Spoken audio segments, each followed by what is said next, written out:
નમસ્કાર દર્શક મિત્રો, સ્વાગત છે આપનું ફરી એકવાર સ્પેશિયલ રિપોર્ટમાં. સ્પેશિયલ રિપોર્ટમાં વાત કરીશું મહાન સિંગર મોહમ્મદ રફીજીની.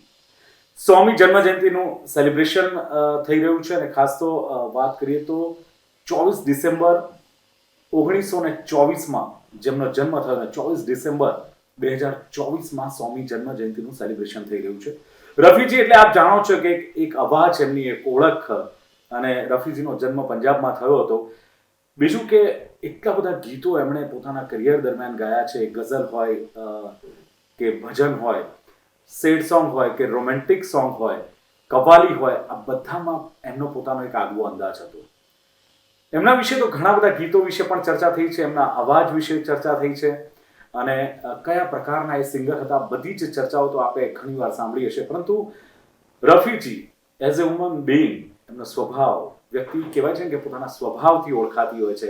એક ઓળખ રફીજીની ચોક્કસ એમનો અવાજ હતી, પણ વ્યક્તિનો અવાજ સાથે અથવા તો એક સફળતા સાથે એનો ક્યાંક સ્વભાવ પણ કામ કરતો હોય છે. હ્યુમન બીઈંગ પણ ક્યાંક એક મહત્વનો ભાગ હોય છે. અને જ્યારે રફીજીની વાત કરીએ ત્યારે આજે ગુજરાત ન્યૂઝના સ્પેશિયલ રિપોર્ટમાં ચર્ચા કરવી છે કે રફીજી દેખાતા હતા નમ્ર, સૌમ્ય. એમના અવાજમાં પણ આપણને જોવા મળ્યું છે ક્યાંક. શું ખરેખર રફીજી સૌમ્ય, નમ્ર જ હતા કે એમનામાં પણ એક સામાન્ય વ્યક્તિની જેમ ગુસ્સો હતો, આક્રોશ હતો કે એ બધું જ હતું? બીજું, એવી ઘણી બધી વાતો પડદા પાછળની છે જે અનસુની છે, જે કદાચ જાહેરમાં નથી આવી. કોઈક નજીકના લોકો, કોઈક જાણતા લોકો પાસે છે એવી વાતો છે. એવી વાતો આજના કાર્યક્રમમાં કરવી છે. અને આ તમામ વાતો કરવા માટે ગુજરાતના બિગ બી, સ્ટેજ કિંગ કહીએ, જેમને ગુજરાતનો ગૌરવ પુરસ્કાર મળ્યો છે, જેમને રાષ્ટ્રપતિ એવોર્ડ મળ્યો છે, 5000થી વધુ એમણે સ્ટેજ શો, એક યાદ રફીકે બાદ. આવા ન માત્ર ગુજરાત કે ભારતમાં, વિદેશની ધરતીઓ પર પણ જેમણે રફીનું નામ રોશન કર્યું છે, એવા બિગ બી, ગુજરાતનું ગૌરવ બંકિમ પાઠક મારી સાથે છે. બંકિમજી, સ્વાગત છે. નમસ્કાર દિલીપભાઈ, ખૂબ ખૂબ આપનો આભાર અને શુભેચ્છા. બિલકુલ, શુભેચ્છા તો અત્યારે આપણે બંકિમજી રફીજીને આપવા બેઠા છીએ ત્યારે રફીજી વિશે ઘણા બધા ગીતોની વાતો આપણે સાંભળી છે, એમના અવાજ વિશે આપણે પણ સાંભળ્યું છે. પણ એવું કહેવાય છે કે 1943, 44 ને 40, 50 ને 60નો દસકો રફીજીના નામે રહ્યો હતો.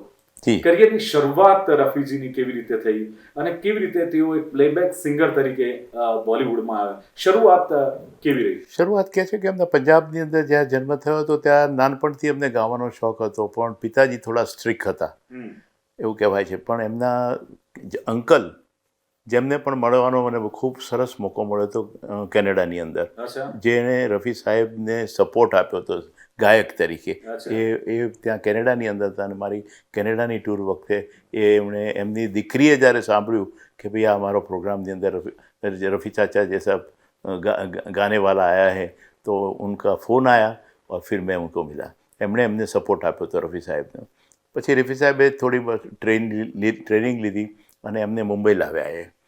અને મુંબઈ લાવ્યા એની અંદર 43, 44, 45ની અંદર એમણે બહુ જ પ્રયત્ન કર્યો. ગુલો બલોચ કે એવી પંજાબી ગીતો માટે એમણે 1-2 ગીતો ગાયા.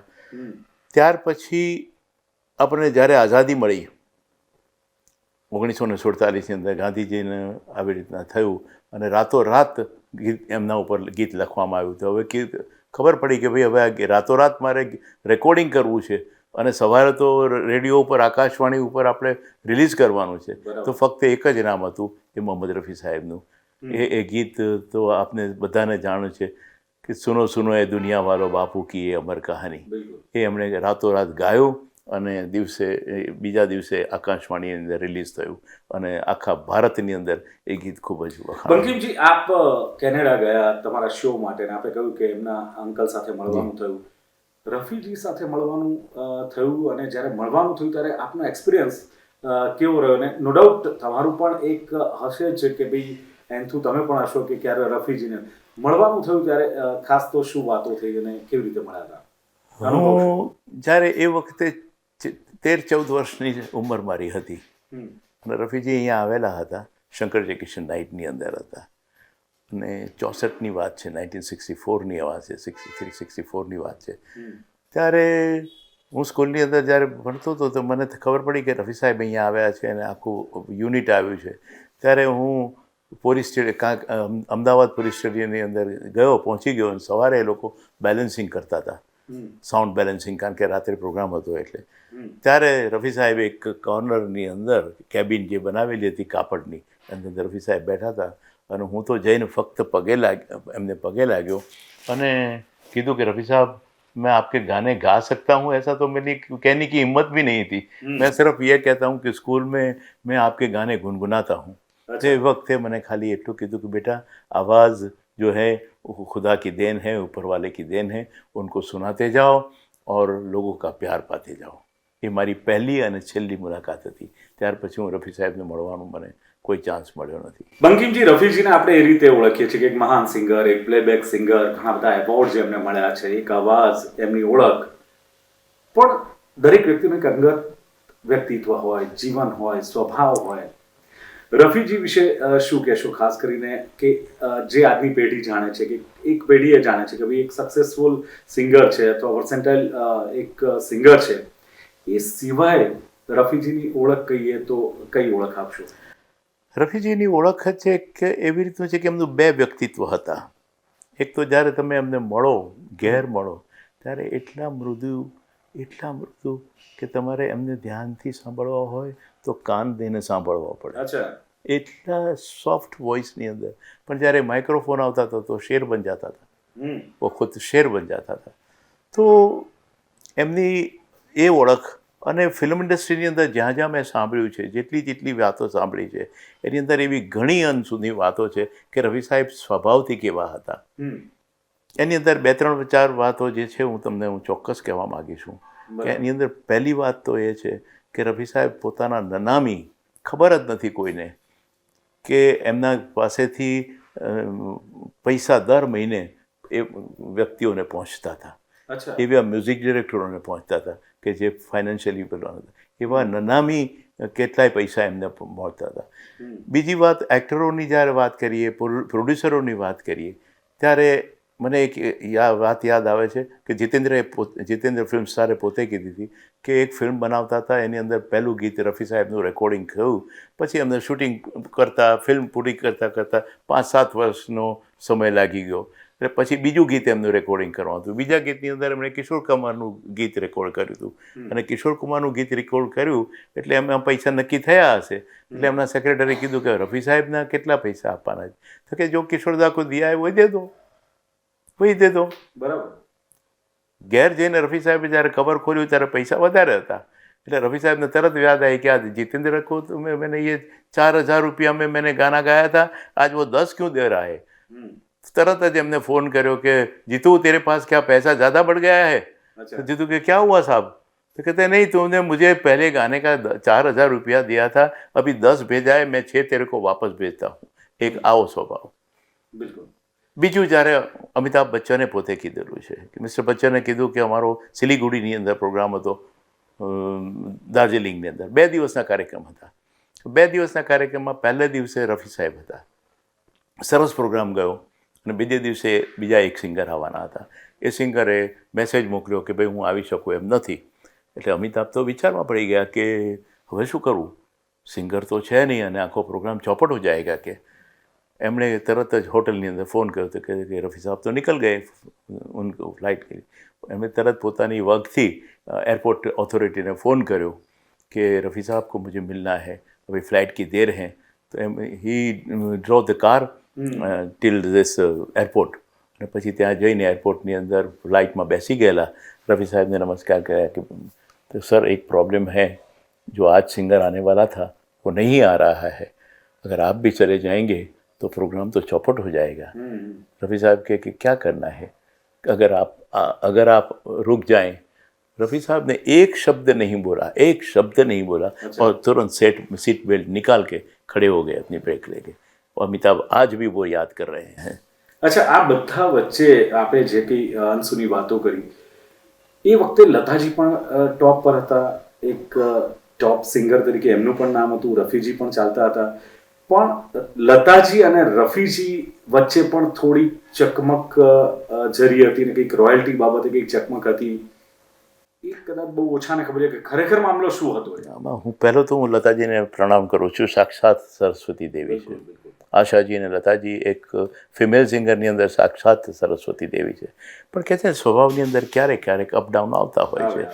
એની અંદર એવું વાત એવી હતી કે પ્રોડ્યુસર એક ફિલ્મ બનાવે છે, રેકોર્ડિંગના તમને પૂરા પૈસા આપી દે છે, તમે જેટલા માગ્યા હોય એટલા પૈસા તમને આપી દે છે. પછી તમને કંપની જેને રેકોર્ડ કર્યું છે એ કંપની તમને રોયલ્ટી આપે છે. પછી તમારો હક પ્રોડ્યુસર ઉપર નથી રહેતો. પ્રોડ્યુસર નુકસાન, કારણ કે જો તમારો હક લેવા જાઓ તો નુકસાનમાં પણ તમારે ભાગીદાર રહેવું પડે. અને એટલે રફી સાહેબનું એવું કહેવું હતું કે પ્રોડ્યુસરે આપણને પૈસા આપી દીધા છે, આપણને રેકોર્ડિંગ કંપની પણ આપણને પૈસા આપે છે, તો આપણે એમની પાસે રોયલ્ટી પ્રોડ્યુસર પાસે માગવી ન જોઈએ. ત્યારે લતાજીનું એવું કહેવું હતું કે ના, આપણા ગીતો તો વારંવાર ચાલે છે, પ્રોડ્યુસરને વધારે ફાયદા થાય છે, તો એ નહીં કરવું જોઈએ. એટલે એની અંદર એ લોકોને બંને ચકમક ઝરાઈ ગઈ. અને હવે ઘણી વખત શું છે કે જુદા જુદા મોઢે જુદી જુદી વાત ચાલે છે. લતાજી એમ કહેતા હતા કે રफ़ी साहब ने मुझे कहा कि मैं आपके साथ नहीं गाऊंगा, और रफ़ी साहब ने कहा कि भाई उन्होंने ऑटोमेटिक બંધ कर दिया है. એટલે એવી બધી ચર્ચામાં પડવાનો કંઈ સવાલ નથી. પણ રफ़ી સાહેબ was the man of God. Man of the God. જે એક નિર્માતા નિર્દેશક મનમોહન દેસાઈએ એમ કહ્યું હતું કે જો ભગવાને કોઈને જો અવાજ આપ્યો છે, ગળું આપ્યું છે, તે મોહમ્મદ રફી સાહેબના. કારણ કે એના જબરદસ્ત ફેન હતા કે મોહમ્મદ રફી સિવાય મારે કોઈ પણ સંજોગોમાં જોઈએ જ નહીં બીજું કંઈ.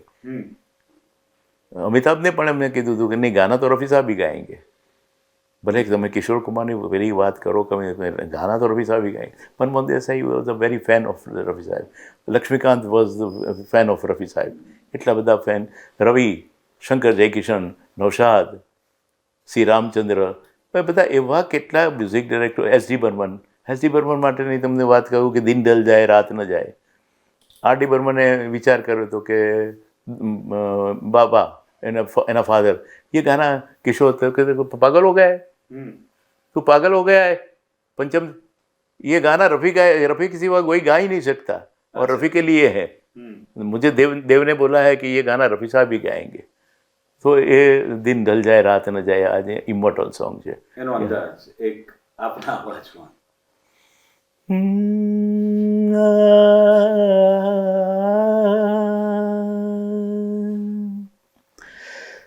दिन ढल जाए हाय, रात न जाए, तू तो न आए, तेरी याद सताए, दिन ढल जाए. Superb song, superb composition.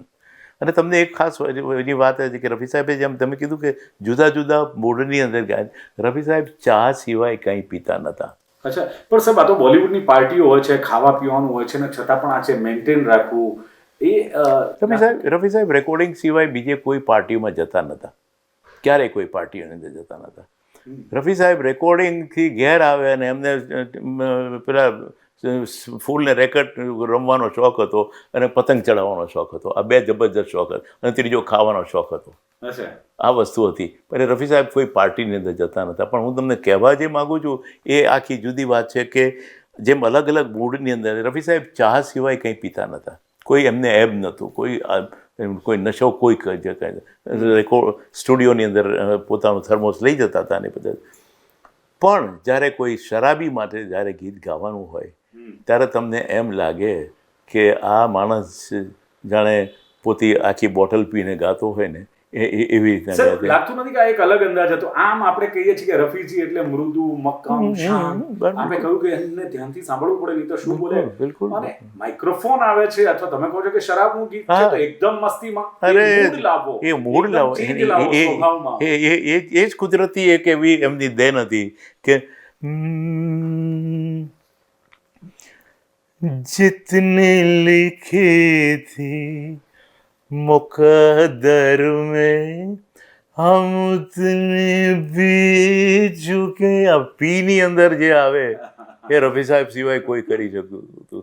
કે બીજું એક ગીત છે કે मैंने भी शराब तुमने क्या पिया, अरे तुमने क्या पिया, आदमी का खून, मैं जलील हूँ, मैं जलील हूँ, વાહ. तुमको क्या कहूँ, अरे तुमको क्या कहूँ, तुमको क्या कहूँ, मैंने भी शराब. ये रवि साहब Yes, थे, yes, yes. ये रवि साहब थे. અને એક રોમેન્ટિક મૂડ પણ બની જાય અચાનક.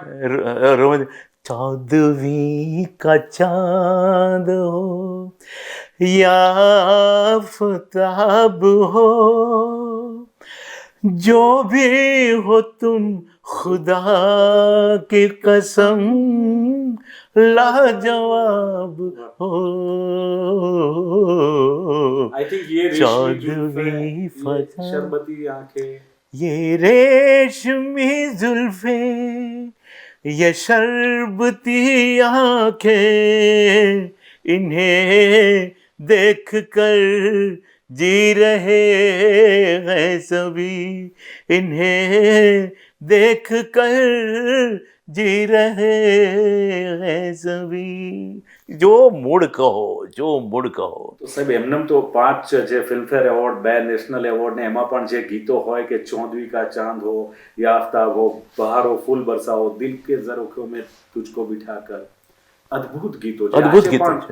કદાચ એવું લાગે કે આજની પેઢી પણ આ સાંભળે છે ને સાંભળે છે Yes, એટલે બિલકુલ. મારા દરેક કાર્યક્રમની અંદર આવા ગીતોની એક ખાસ ડિમાન્ડ હોય છે. અને લગ્નના જ્યારે પેલું આવે ત્યારે તો ખાસ અને હું પણ ઇમોશનલ થઈ જાઉં, કારણ કે મારી દીકરીને મેં મેં બોલાવેલી સાંભળ્યું કે છે. રફીજી પોતે પણ પોતે એક emotional ગીત, થઈ જતા. જે ગાતા બાબુલ હા ગીત ભાઈ, હોય, એ પોતે વખતે બહુ પણ રડી પડ્યા હતા, ઇમોશનલ, ગાતા ગાતા. હા ઇમોશનલ, એકદમ ઇમોશનલ થઈ ગયેલા હતા. રવિ કહે છે કે મ્યુઝિક ડિરેક્ટર રવિ કહે છે કે આ ગીતમાં રવિ સાહેબ બહુ જ ઇન્વોલ્વ થઈ ગયા હતા એમની દીકરીના સાથે. તો આ ગીત ત્યારે, અને હું તમને કહું કે હું પણ ક્યારેક બહુ જ વિદાય જ્યારે હોય ને ત્યારે હું લગભગ લગ્નમાં રોકાતો નથી. Exactly, because at the yes. Time I just remember my daughter. Yes, yes, yes. અને એવું કહે છે, પણ એ ગીત જે છે એ લોકોને રડાવે છે. અત્યારે રડવાનો મૂડ તો નથી, પણ નથી. આપના મોઢે સાંભળવાની ચોક્કસ ઈચ્છા થાય. રડવાની મારે પણ નથી, પણ એ વસ્તુ તો છે કે રફી સાહેબ સિવાય बाबुल की दुआएं लेती जा तुझको सुखी संसार मिले, बाबुल की दुआएं लेती जा तुझको सुखी संसार मिले, मैं कि कभी ना याद आए, ससुराल में इतना प्यार मिले, बाबुल की दुआएं લેતી જા. નેશનલ એવોર્ડ મળ્યો હતો રફી સાહેબને આ ગીત. બિલકુલ.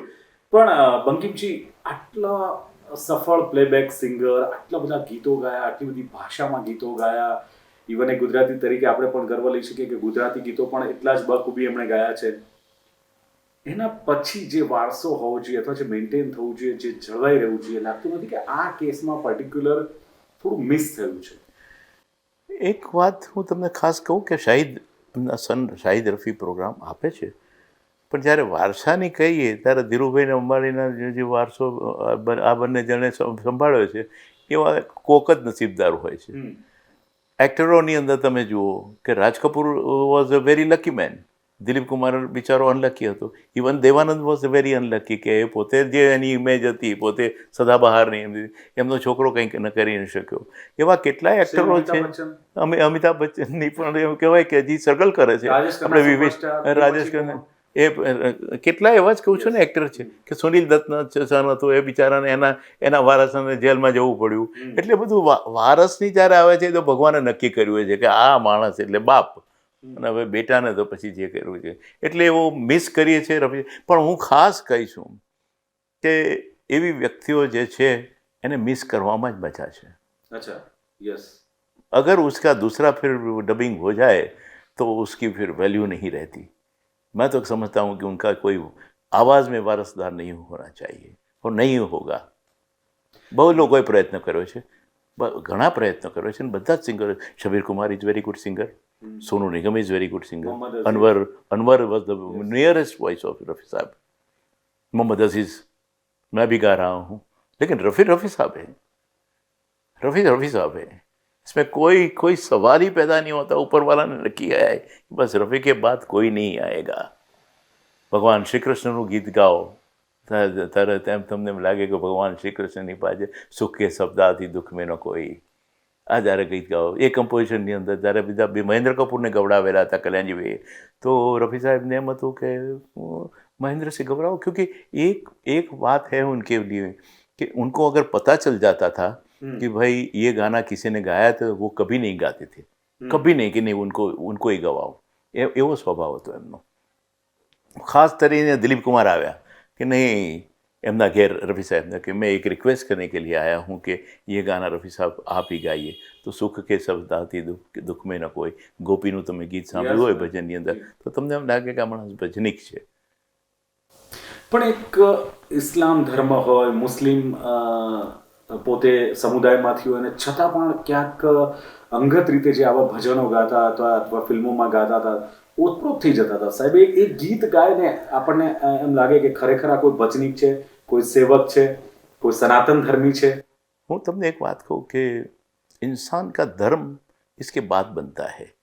पहले तो कुदरत उसको इंसान बनाती है, પછી આપણે એમ કહેવાય કે ફેમિલી, હિન્દુ જન્મની અંદર આપણે શ્રી રામને પેલું કરીએ છીએ, મુસ્લિમ ધર્મની અંદર તો પેલાની અંદર જાય છે, પણ હકીકતમાં તો ઇન્સાન જ એક છે, જેની અંદર કવિઓ હતા, જેસमें शकील बदायूनी साहब, नौशाद साहब, रफ़ी साहब, दिलीप कुमार साहब जो मुस्लिम थे, लेकिन जब कभी वो उनको हाथ जोड़ने का आया तो ऐसा नहीं लगता था कि भाई वो मुस्लिम है.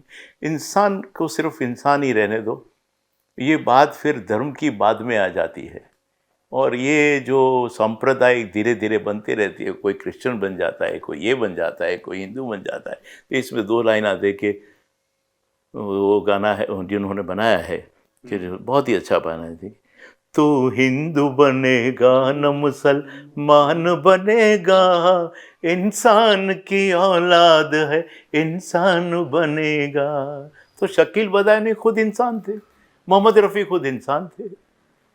तो ये सांप्रदायिक तो ये पॉलिटिकली होता है, या सांप्रदायिक वो कट्टर जो होते हैं कि नहीं ये में नहीं जाना है, तो रफ़ी साहब नता मानता है. કરો છો, બંકિમજીને અંદરથી કયું ગીત ગાવામાં મજા આવે છે, એવી કયું ગીત છે કે જેની ફરમાઈશ બંકિમજીને ખબર જ હોય કે આ વન્સ મોર થશે, આ ગીત મારે ગાવાનું છે, ભલે અને એ આખું ગીત જ અલગ હોય, એવા કયા? હવે એવા તો ઘણા ગીતો છે, હું તમને કહું કે એની અંદર પણ કે ઘણા સવાલ હોય છે કે ભાઈ બંકિમભાઈની પસંદગીનું ગીત કહ્યું, તો હું સામે સવાલ કરું છું દિલીપભાઈ કે સાગરની અંદર એટલા બધા મોતી હોય, અને તમને એમ કહે કે કિંમતી જે મોતી હોય અથવા તમને ગમતું હોય એક મોતી લો, તમે છે ને વિચાર કરતા થઈ જાઓ છો, સારું કયું લેવું, આ લેવું, ના આના કરતાં પેલું સરસ, આ લેવું પેલું સરસ છે.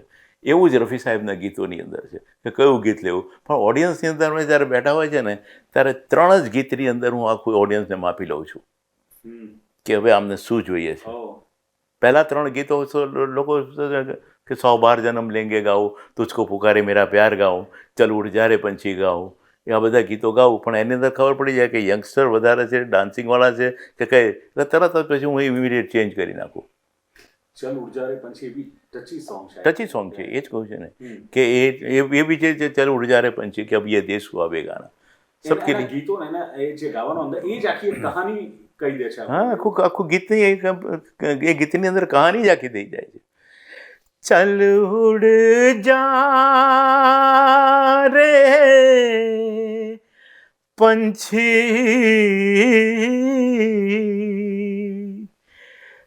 चल उड़ जा रे पंछी के अब ये देश हुआ बेगाना, चल उड़ जा रे पंछी કે ભાઈ એ દેશ में जाना है, अब तुझे ऊपर जाना है. હવે 100મી જન્મ જયંતિનું સેલિબ્રેશન થઈ રહ્યું છે. આઈ થિંક એવા પહેલા સિંગર હશે કે જેને 100 વર્ષ સુધી, એમના જન્મથી અત્યાર સુધી લોકો યાદ કરે છે, સેલિબ્રેશન થાય છે. મ્યુઝિક ગ્રુપ આપનું જે છે, આપનું પણ એક પર્સનલ આખું એક ગ્રુપ છે, કેવી રીતે આનું સેલિબ્રેશન કરો છો અને કઈ રીતે રફીજીને યાદ કરીને એમને શ્રદ્ધાંજલિ આપો છો? શું પ્લાનિંગ? આ વખતનો આખો કોન્સેપ્ટ મારો જુદો છે, કારણ કે બધા જ પ્રોગ્રામ આટલા 5000થી બધા છે, પણ કોન્સેપ્ટ આખો જુદો. કોન્સેપ્ટની હું તમને બધું ડિટેલથી અત્યારે ડિસ્કશન નહીં કરું, કારણ કે इसका राज खुल जाएगा और जो राज में मज़ा है राज की बात राज रहने दो. તો બહુ જ કોન્સેપ્ટ બહુ સરસ છે. અને એની અંદર મારી સાથે 3 ફિમેલ સિંગર છે. એક આનલ વસાવડા, બીજી દક્ષા ગોહિલ અને ત્રીજી છે અલિફિયા, બોમ્બેથી આવે છે.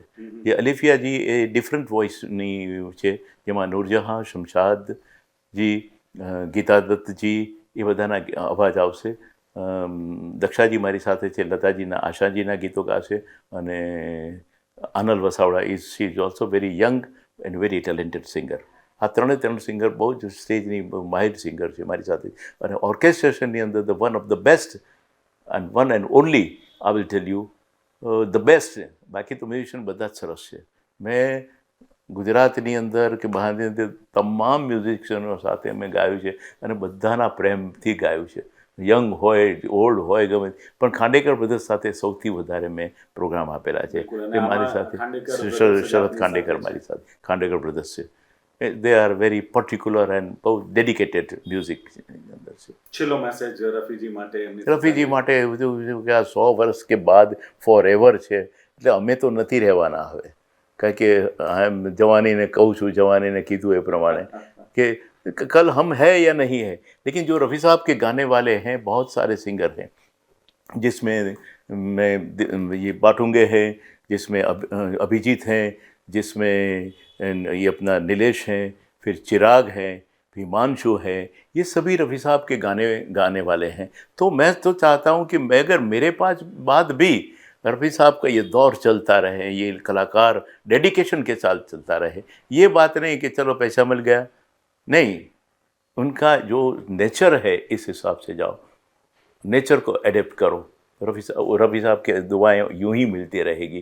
एक बात मैं आपको वो करना चाहता हूँ, लोगों से कहना चाहता हूँ कि रफ़ी साहब के पास जब वो एक लेफ्ट हैंड ड्राइव कार लाए, तो पहले तो उनके एक ड्राइवर था, और लेफ्ट हैंड ड्राइव जो कार उनके थी ना, तो वो उसको मज़ा नहीं आ रहा था, सेट नहीं हो रहा था ड्राइविंग में बॉम्बे के लिए.